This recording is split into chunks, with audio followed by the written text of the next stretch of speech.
একটা সংসার সুন্দর হয়, সুখী হয় তখনই যখন সেই সংসারটা স্বামী স্ত্রী দুজনের পছন্দ অপছন্দ এক হয়। আলহামদুলিল্লাহ, আমার জীবনের যে মানুষটা, সেই মানুষটার আর আমার পছন্দ পুরা সেইম এক।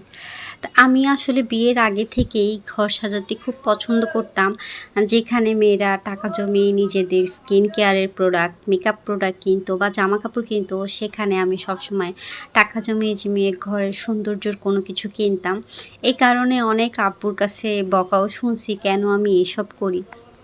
ঘর সাজানোটা আমার কাছে একটা নেশার মতো লাগে এখনও আমি নিজের জন্য কিছু কেনার কথা ভাবার আগে আমি ঘরের জন্য কি কিনবো, ঘর সাজানোর জন্য কি কিনবো, এইসব আসলে আমার মাথার মধ্যে ঘুরতে থাকে। তো সেইম হচ্ছে গিয়ে আমার হাজবেন্ডও এরকমের, সেও ঘর সাজাতে খুবই পছন্দ করে। আল্লাহ মনে হয় বুঝেই দিছে আমার সাথে আসলে এই মানুষটাকে মিলাইয়া। আমরা দুজন কিন্তু আমাদের সামর্থ্য অনুযায়ী, আমাদের সাধ্য অনুযায়ী আমাদের শখগুলো পূরণ করি। ছোট, ছোট করে আমাদের ঘরটাকে সুন্দর করে আমাদের মনের মতো সাজিয়ে গুছিয়ে রাখার চেষ্টা করি।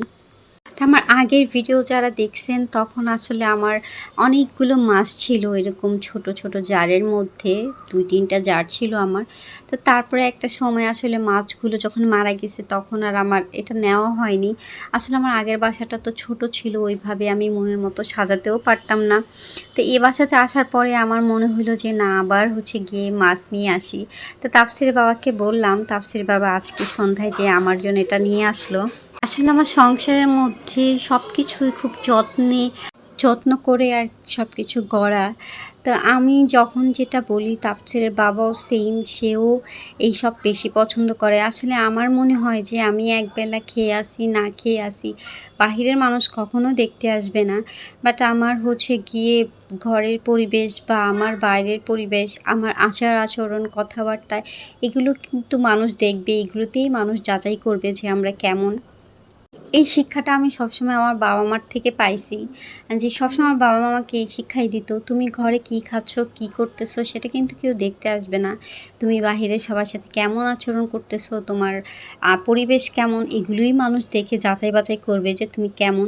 তো এই যে দেখেন মানুষটা কতটা ধৈর্য নিয়ে বারবার জগে করে এসে পানি দিচ্ছে জারের মধ্যে, কাজ ঠিক করতেছে। অনেকক্ষণ ধরে পাথরগুলো ধুইছে। আসলে আমি সেই শটটা নিতে ভুলে গেছিলাম। দেন পাথরগুলি ধুয়ে পরিষ্কার করে এখানে রাখছে। তারও ভীষণ পরিমাণ ধৈর্য। আমার যে গাছ, বারান্দার যে গাছ, গাছে কিন্তু আমি কোনো কেয়ার করি না। আমি হচ্ছে গাছে তেমন পানি দেই না। আসলে আমি বাচ্চা নিয়ে আমার সংসারের কাজকর্ম, তাফসিরকে পড়ানো সব কিছু নিয়ে আসলে আমি ব্যস্ত থাকি। ওইভাবে আমি গাছে টাইম দিতে পারি না। তো এই কারণে হচ্ছে তাফসিরের বাবা কিন্তু অফিস থেকে এসে রাত্রেবেলা সে গাছে পানি দিবে। অফ ডের দিন তো সে নিম্নে আধা ঘন্টা 1 ঘন্টা বারান্দায় থাকবে গাছের সামনে। আসলে এইটাই আমাদের দুজনেরই যত্নে গড়া আমাদের এই সংসার। আমার কাছে আমার সংসারটা স্বর্গ মনে হয়। আমি আসলে যেখানেই থাকি না কেন, যত ভালো জায়গাতেই থাকি না কেন, আমার কাছে আমার ঘর একটা শান্তির জায়গা। শুধু আমার কাছে না, আমার ছেলেটারও আমি দেখছি, তাফসিরেরও এরকম। তাফসির সবসময় ও যে রুমেই থাকুক না কেন, ও হচ্ছে আমার বেডরুমে থাকতে ভীষণ পরিমাণ পছন্দ করে। ও সব রেখে ওর কাছে লাগে এটাই ওর শান্তির জায়গা। দেন হচ্ছে তাফসিরের বাবাও, আলহামদুলিল্লাহ, তাফসিরের বাবা সবসময় আমার পছন্দের ভীষণ পরিমাণ প্রাধান্য দেয়। আর ওই যে ভিডিও শুরুতেই বললাম আমাদের দুজনের পছন্দ সেম মিলে গেছে। তো এই জারের মধ্যে এই প্লাস্টিকের গাছটা দিছিল, এই প্লাস্টিকের গাছটাও আমার আগের জারের সাথে ছিল। দেন দেওয়ার পরে মনে হলো যে মাছগুলো আসলে বেশি জায়গা পাচ্ছিল না, তাই গাছটা উঠায় আবারই করলো। তো বুল্লু, তাফসির দুজন তো ভীষণ পরিমাণ খুশি মাছ দেখে। তা আপনারা সবাই ভালো থাকবেন এবং আমার পেজটা অবশ্যই লাইক ফলো দিবেন, আমার ইউটিউব চ্যানেলটা সাবস্ক্রাইব করবেন। তো সবাইকে আবারও আল্লাহ হাফেজ। তো বুল্লু তো মাশাআল্লাহ মাছগুলোকে ধমকাচ্ছিল, এই করতেছিল। আসলে ও ভীষণ খুশি হয়ে গেছে। ও তো এর আগে কখনো মাছ দেখে নাই, বাট তাফসির দেখছিল, তাফসির তখন ছোট ছিল। তো সবাইকে আবারও আল্লাহ হাফেজ।